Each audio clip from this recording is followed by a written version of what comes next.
Hey everyone, we want to welcome you once again to the Deeper Dive podcast of Hopevale Church. This is where we take the message from the weekend and we keep the conversation going during the week. I am Dan Davis. I'm the senior pastor of Hopevale Church.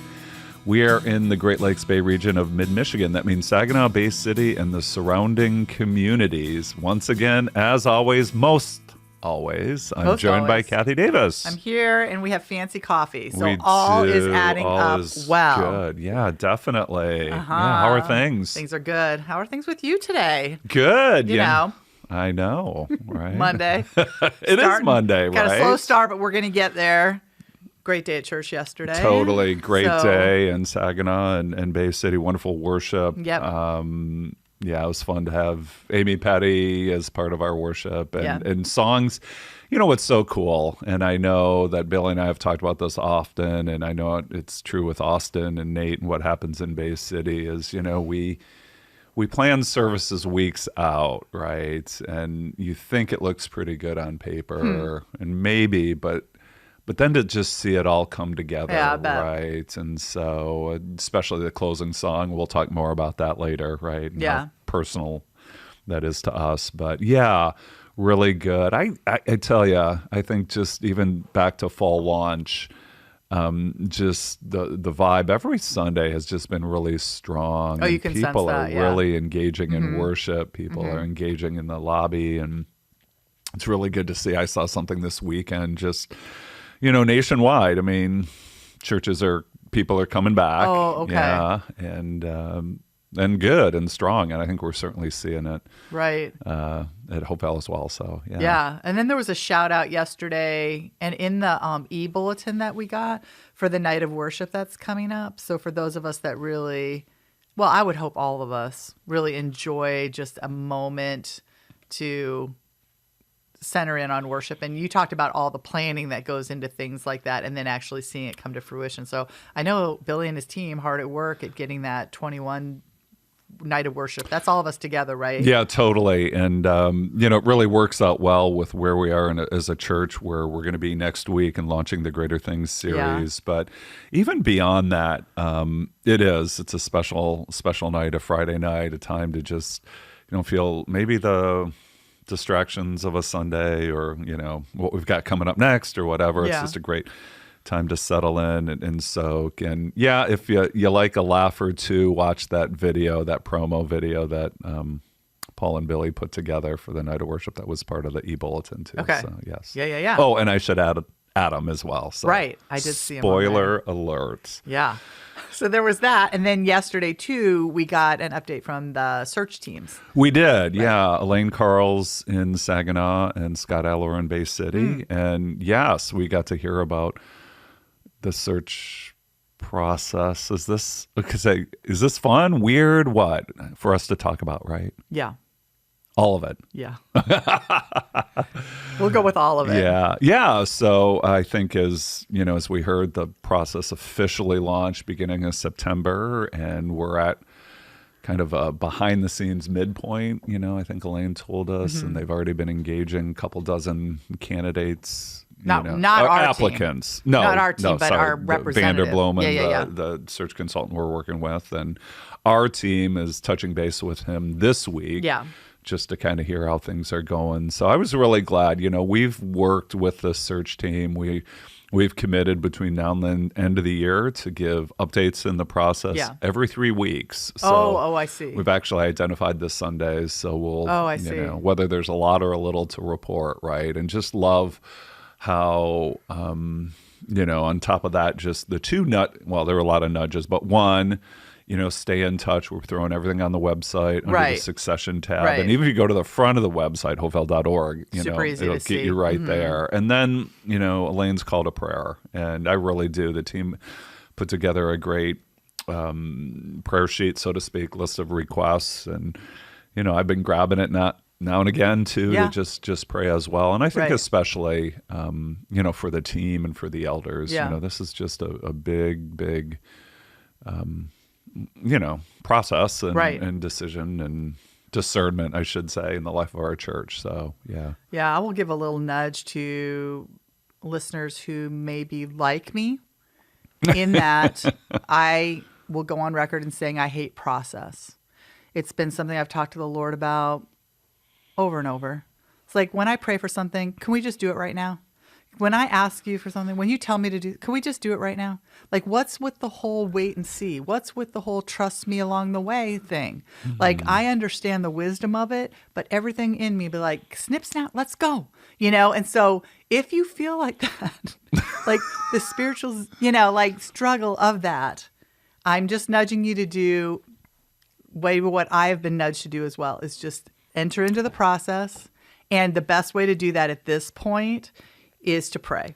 And so the list there is the prayer. But if you feel like, they're making big decisions about my church and I don't even know when it's going to happen. And what if we don't have a guy right away? And you just like, got to get in the prayer, got to talk to the Lord about it. And in that process, there's gold. Yes. Like that's the reason God asked us to go through process, because there's gold in it. But boy, oh boy, just sometimes I need a reminder of that. So if you're like me, just, we're solidarity in that. Yeah.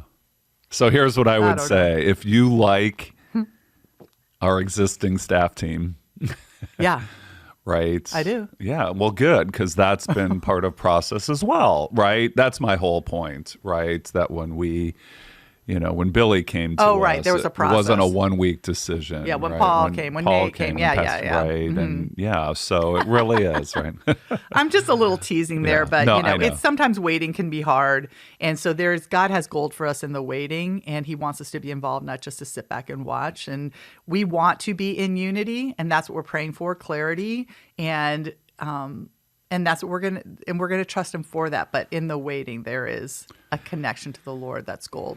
Definitely. And, I think I said this every week in the Essentials series, that one of the reasons we did that series, but one of the reasons we're giving these updates is this is a season of transition. Sure. And transitions are hard. Yeah. Transitions can be stressful. And so we want to just talk openly about that. Yeah. And we want to be prayerful about it. So, yeah. All right. So let's talk essentials. Let's talk essentials. So yesterday was week 4 of 4. So that was our final one in this series. And so because we've been going over it every week, I feel like we need to finish strong and go over the 4 weeks so we know what's in our carry-on suitcase. And as we've gone over this, maybe we don't even need to open the suitcase and look in anymore because we already know it. Oh, my gosh. Week 1. So it's not even a carry-on. It's just the handbag you take. Well, it's all in your brain. Right. It's written on your heart. It's all in there. It's good. So week 1, main mission. We are a community of grace and truth, inviting people to know and follow Jesus. I love that. Right? Yes. So week 2, core beliefs, and our die fors. Yeah. Which again, they're the core of this statement of faith that we've recently revised. But yes, the Bible only, Jesus only, the gospel only, this gospel of grace. Right. Yeah, which is a message of good news. So no question about it. Right. Then week 3, we redeemed the Target logo. And brought it into God's purpose. Yeah. And so the Target logo, our life path, those concentric circles. Right. So center circle, life with Jesus, to life with people, life with purpose. Right. So those are the 3 things that we have so far. And when we think about our life with Jesus, we think of the other circle, right? The 168 logo, right? To glorify Jesus in everything, every hour of our week. All 168 of them, right, in every area of our life. And that whole thing we talked about last week about a comprehensive, not a compartmentalized faith, right? And I got to tell you, I mean, even though I'm like the guy who does the messages, right, that really lingered with me last week, right, in my work and my leisure, in my rest and my play, right? Mm-hmm. And God's present in all of it. Mm-hmm. Yeah. So good. So good. So week 4, we're talking about future vision. Our future vision. Yeah, the V word. Yeah. It's interesting because I feel like I knew that was coming, and there was a part of me that was a little bit like, okay. I don't know why I felt like a little bit like, okay. And you kind of addressed that from the very beginning yesterday in the sermon. You addressed how talking about vision could bring up some stuff that people have gone through before, either at work or maybe in another church, right? Yeah. Yeah, because, as leaders, people always tell us, vision, you need to cast vision without vision, the people perish, is one of the translations of that passage in Proverbs. And it's true, ... asterisk, right? Because again, vision can be exciting, but vision can be abused, right? Yeah. And so just gave examples because I said, yeah, I get it, right? I mean, that one example about, 4 vision statements in 5 years, is based off of a conversation I've had with a congregant who talked about their workplace. And so that was it, and after a while you get, I would say, vision fatigue going, right, here we go again. Okay, right. Or code for downsizing. It's just everyone's got a happy face, but no one's really talking about reality, right? So that's really a thing. And then, again, unfortunately, in some toxic church and religious environments, vision has been abused by very just people with this dynamic charisma who just, can really, I don't know, abuse the gifting that God has given them to persuade people down wrong paths and self-serving means. And I don't want to get into that. The point is sometimes it may be triggering for some people to hear, the vision words. So I wanted to acknowledge that up front. But then, the pivot was this book, the Bible only, right, ends with a future vision. Right.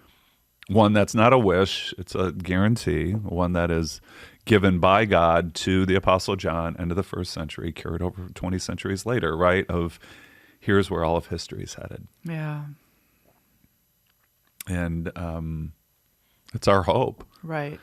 No, the book of Revelation, which again is, oh my gosh, you can unpack it, what's real, what's symbolic, all that. It does tell us that it's a bit of a bumpy ride before we get to the end.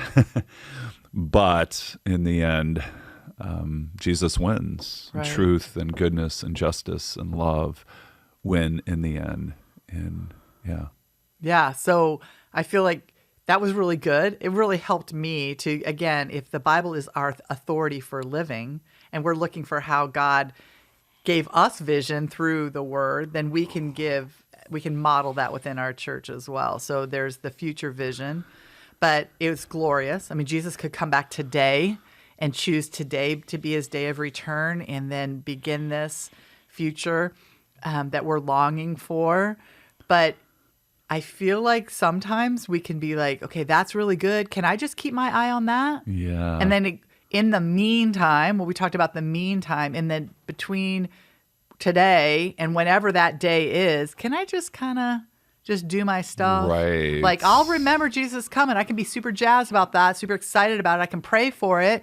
But then in the daily of today, can I just not? Because what does it really matter anyway? He's coming back. And I got to believe there are churches that kind of maybe unintentionally or maybe even intentionally, it's like, let's just rally the troops. Let's just holy huddle this deal. Holy huddle, right. And let's just keep our eyes on Jesus coming back. But what we do between now and then is not that important, or we don't need to be very intentional about it. Is that a thing? It is a thing. Uh-huh.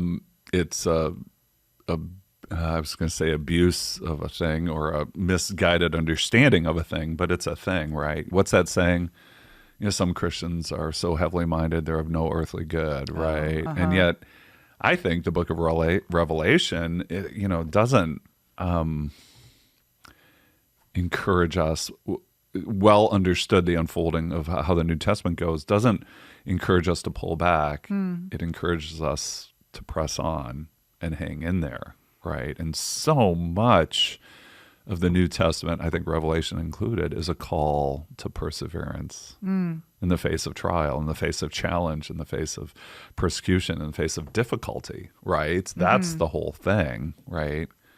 You haven't signed up for a losing cause. That's kind of a crass way to say it. But right. So every obstacle, every discouragement, every heartbreak, we experience this side of heaven will one day be redeemed, right? So that really is the vision. You and I were talking off mic. I mean, you think about how the New Testament unfolds, right? You have the story of Jesus in the first 4 Gospels. You have the birth of the church in the book of Acts. And then at the end, you have the book of Revelation, right?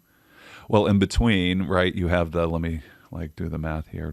You have 21 New Testament letters, right, that talk about the meantime. Yeah. That talk about how we should function as believers, how we should function as the church, and how we should function in the world and with our neighbor, right? And so there really is this, and that's part of the kingdom, thy kingdom come, thy will be done on earth as it is in heaven, right? And so it's the work of the church in this world. So, yeah.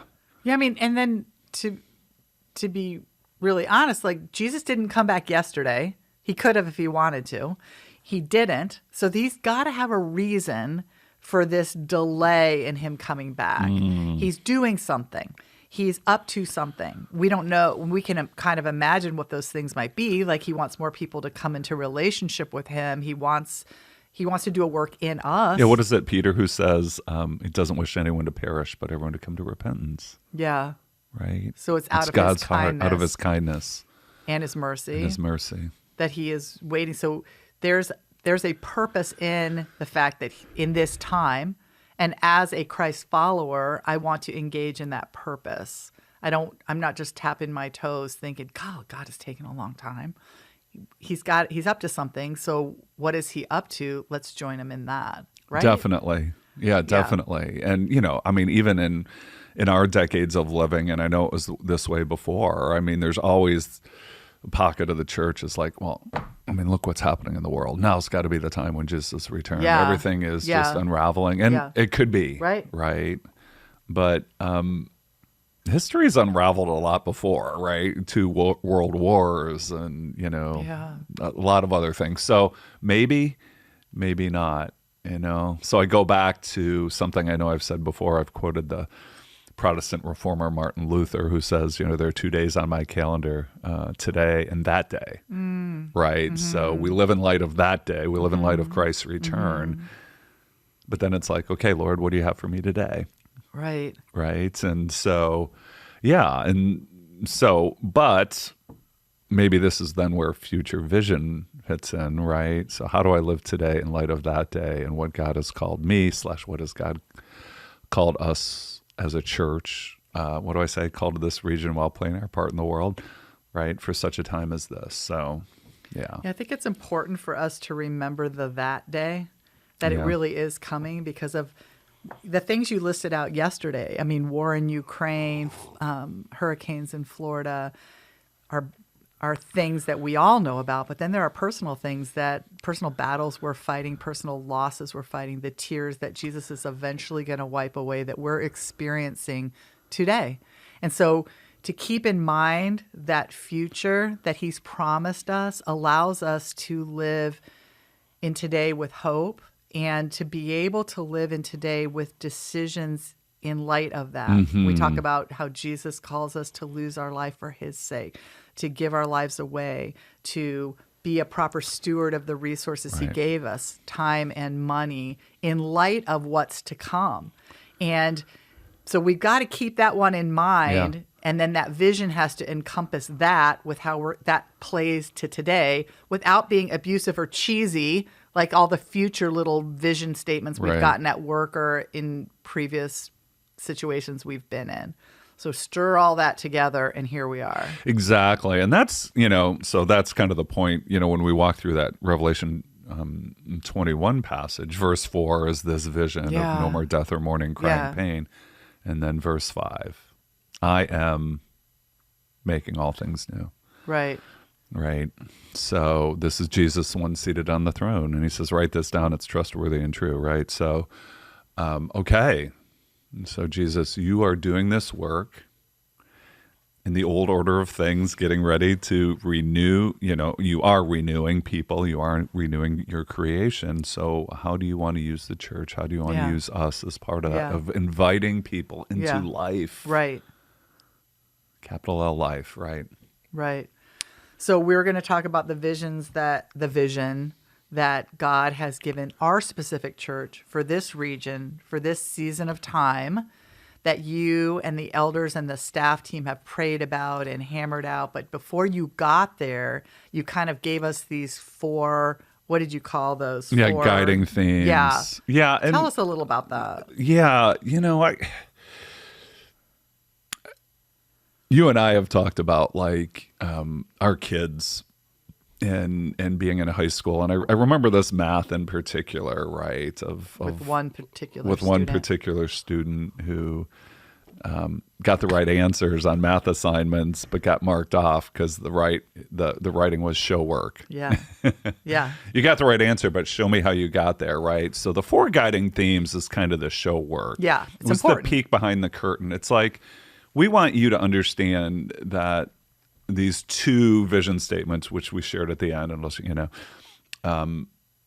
came from somewhere and came from some deep themes that are scriptural that we as leaders felt drawn to, that maybe gave language to what was already happening. So it wasn't like we were barreling down a completely wrong direction. It's just, no, we want these things to be true of who we are, right? Yeah. So, what were they again? Well, just a sec. The first 3 messages, right? I mean, you knocked them all off, right? The main mission, the core beliefs, the life path. They're very easy to recite, and maybe yesterday was a little more of a dump of the truck, right? Mm-hmm. So it seemed like a lot more. It did. So I mean, I would say we wanted you to see those 4 guiding themes. You don't need to remember those 4 guiding themes. I think the 2 beyond the horizon vision statements are graspable, and we'll talk about those in a minute. So that's kind of what I want to say. But I think it's important. Again, Cathy, maybe this was showing those 4 was a way to say, 1,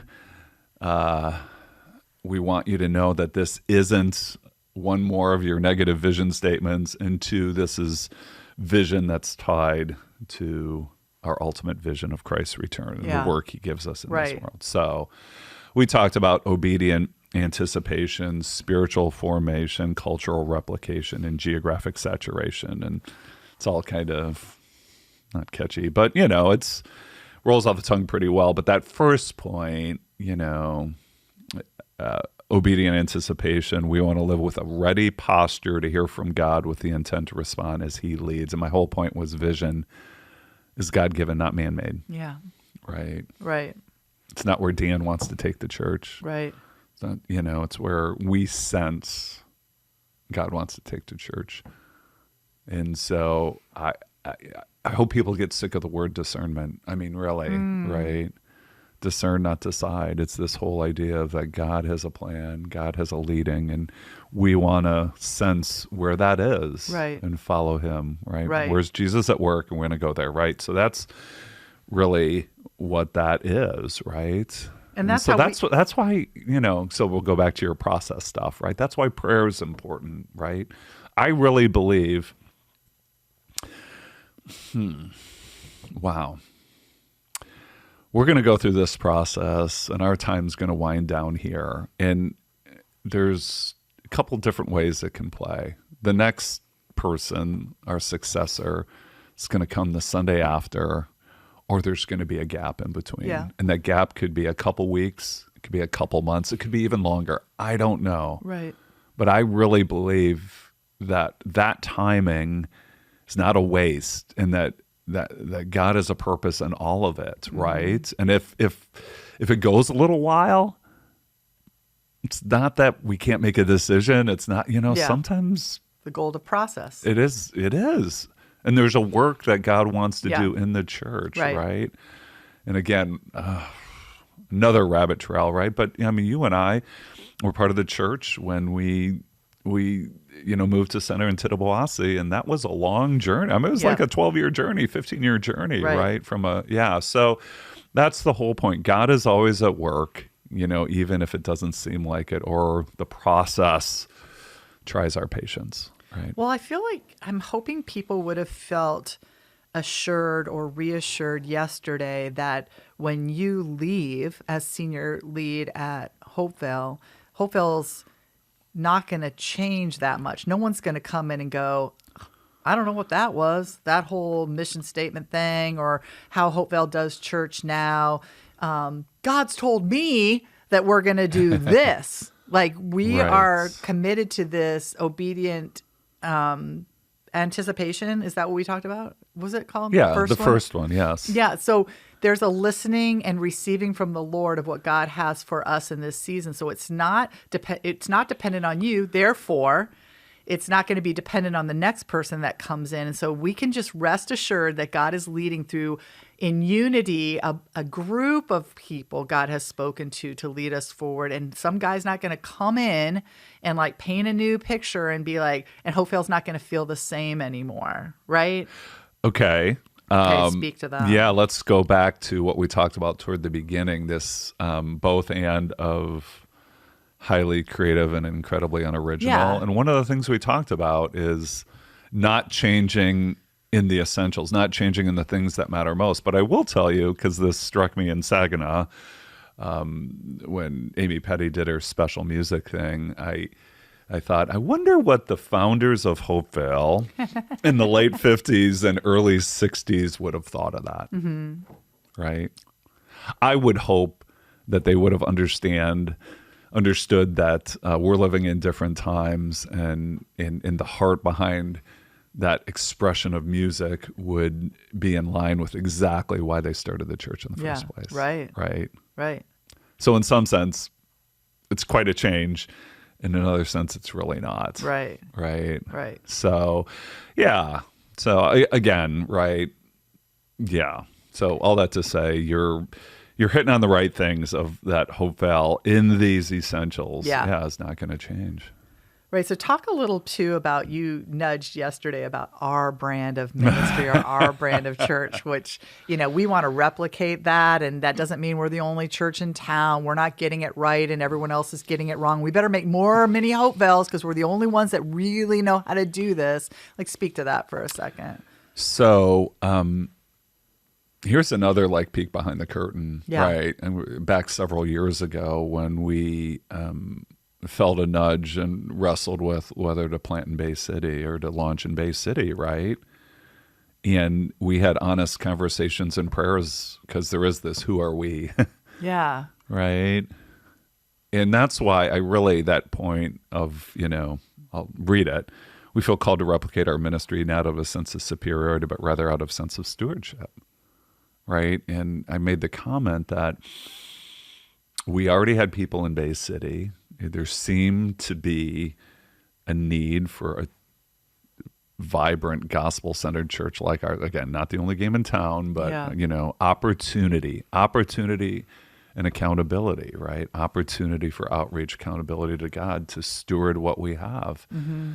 And this, I just hope people get this so much, right? We talk about being worshipers and witnesses. So it's one thing for worshipers to drive half an hour to go to church on Sunday, but it's another thing to be witnesses who are planted in the community where you live, work, serve, and play, and where you're a neighbor to your neighbors, right? Mm-hmm. And that's equally part of our calling, right? If we just did the first half, then we're back to your point about holy huddle, right? And just playing it safe, right? Instead of being a vibrant expression of Jesus where God's planted us. So that really was it. And so it really was out of a sense of stewardship, right? Where when we moved from our Shattuck Road facility to center in Tittabawassee, and you hear these words, it really was attractional. And one of the things we saw is we really became this regional church, and people were driving from further distances to come, which was great, and it was that season. But then we felt, okay, what does it truly mean to be a regional church? A regional church means you have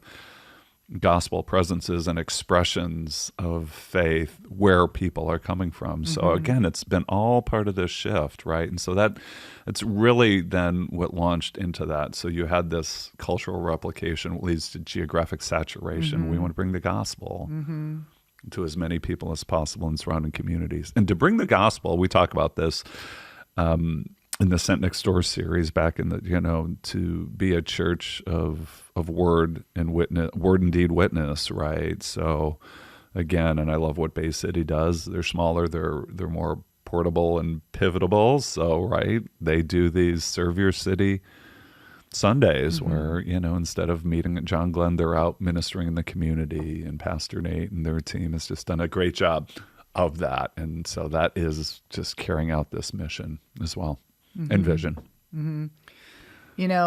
Bay City is a good example for us because we were all a part of that. I Yep. mean, whether you were in Saginaw or you've been part of the Bay City launch in the 5 years there, seeing what the reason why we did it and why we're continuing to move forward with it. And there wasn't, I mean, I was part of that team that went out there and spent the time there and was a part of that. But there was no sense of, move it aside, people. Here comes Hopevale. You've been doing it all wrong. All you other churches are just mailing it in. Like, we're going to come and do it right. And we're going to show you how church is done. No, it was a sense of serving. It was a sense of allowing the people that call Hopevale their church home to have a local expression of that so they could invite their friends and neighbors to that without having to drive a half an hour here. And then I think about, why we were at John Glenn, and that wasn't our first choice for a facility maybe, but it became our first choice because voila, everybody in Bay City knows where John Glenn is. And when you just start, you're just like, oh, we're meeting at John Glenn. Well, we know John Glenn. Yeah. It's not scary for us to go to John Glenn. We can go there. I mean, I think those days are past. It's time for a building. It's time for them to have a building of their own. But it was all part of that, again, that process that God is doing something in that. And he has grown that body of believers there. And he's continuing to do that. And we are championing and partnering with other churches in Bay City that are also trying to reach people in the name of Jesus. So again, we don't have a corner on the market. We're just trying to steward what God has given us, our kind of ministry, to reach whomever God wants to reach through that kind of ministry. And I feel like God's honoring that. Yeah, and back on that corner of the market thing, I remember going to the worship at the park, that we went to this summer, and Nate brought up Marco, who's the pastor of Radiant Church, right? And Nate's built a relationship with them, and he told me recently that he grabbed lunch with the pastor of Grace Church in Bay City, just down the road from John Glenn. So again, right, building these kingdom partnerships. But I want to kind of turn the mic on you, because talk about when we launched Bay City, there were handful of people, again, a core in Bay City, but there was a group from Saginaw that went for a season, and you felt really compelled to be a part of that. What was it, Cathy, that just you're like, I want to invest in this? Well, I think it's something that God has put in me, and I think in other people as well, that we want to live intentionally in the days that he's given us. And so he puts it on your heart to do something, whether it's something big or something small, but something specific. And I think that was it for me. So it was just, I love new, I love change, I like building from ground zero, but I loved the heart behind what Hopevale was doing in Bay City, which was open-handedly giving of our resources, time and treasure, because it's expensive to go there. It was a lot of work. A lot of people put in a lot of time. They're still putting a lot of time, and it's cost us in dollars and cents as well. And we thought it was a worthy investment in God's economy. It was his treasure. It was his time, and we were stewarding it well to say, God, what could you do? What could you do? And I felt like the core of people that started meeting in the venue at Saginaw campus, and to try to build that core, to pray together, and then moving forward, what the heartbeat was, what do you want to do here, God? We just want to be, in essence of our closing song yesterday, we want to be available to whatever you want to do. And bigger's not always better. We didn't know if God is going to, we still don't know. Is God going to create a huge core of a church over there? But whatever he wants to do, he gets to do. We just want to remain faithful to show up to that. And that's what I feel like Bay City is continuing to do. And as people in Saginaw continue to pray for and support and include Bay City as part of Hopevale Church, he's being honored in that. Yeah. So those meetings in the venue, 5 years this fall. Yeah. Yeah, fall of 2017. So it's pretty cool. And I got to tell you, and I know I've talked about this on mic before, but when you and I this summer went to the baptism service out in Bay City, and 13 people were baptized, and some who've never stepped foot in the Saginaw building. Yeah. I mean, that's exactly what this is about, right? Worship and witnesses. So it leads, let's bring it back to the message, right? Yeah. These two Beyond the Horizon vision statements. Yeah. And You helped me clarify this, right? That I think, one's a for them and one's a for us kind of statement, right? And the first is just we want to see more and more people throughout the Great Lakes Bay region and beyond, global missions, right? Personally experiencing the transformative hope of Jesus, right? This is just an extension of inviting people to know and follow Jesus in this community, right? Called to this region while playing our part in the world.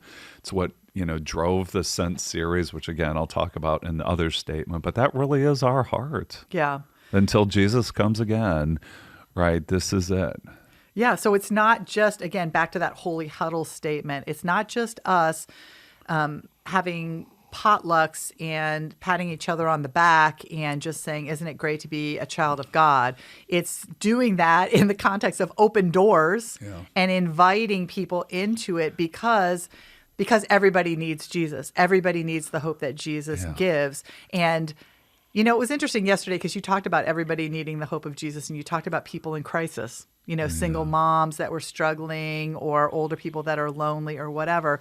And that's really true. But I think sometimes I need a nudge to remember even people that seemingly have it all together or that seem to own everything the world has to offer. Their bank accounts are kind of puffed up. They have a successful marriage. Their kids are doing well. Everything seems to be running on all cylinders.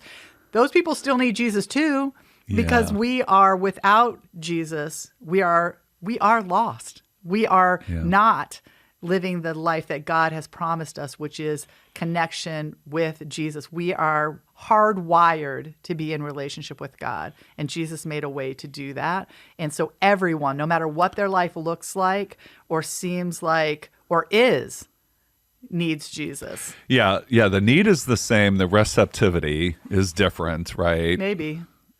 Well, apparently, right? Yeah. I remember hearing a speaker, this is like way years ago, right? Who said, I spent my whole life climbing the ladder of success only to realize it was leaning against the wrong wall. Right. Yeah. And so we build up our treasures here on this earth and we're left empty. And because, as we've talked on this podcast, right, our hearts are restless until they find the rest in God. And that's why Jesus came. So, So we invite and we invite and we invite. So, and to do that, what we see as a church that celebrates the hope of Jesus whenever we gather, shares the hope of Jesus wherever he sends us. And we talk about worship and witness. Yeah. It's not either or. Right. It's both and. Right. So going back to the night of worship, we need that. Yeah. We need that time, right? Right. To express our praise to God, to express our thanks to God, and to do that together. It's so beautiful and so enriching. And we don't want to downplay that, right?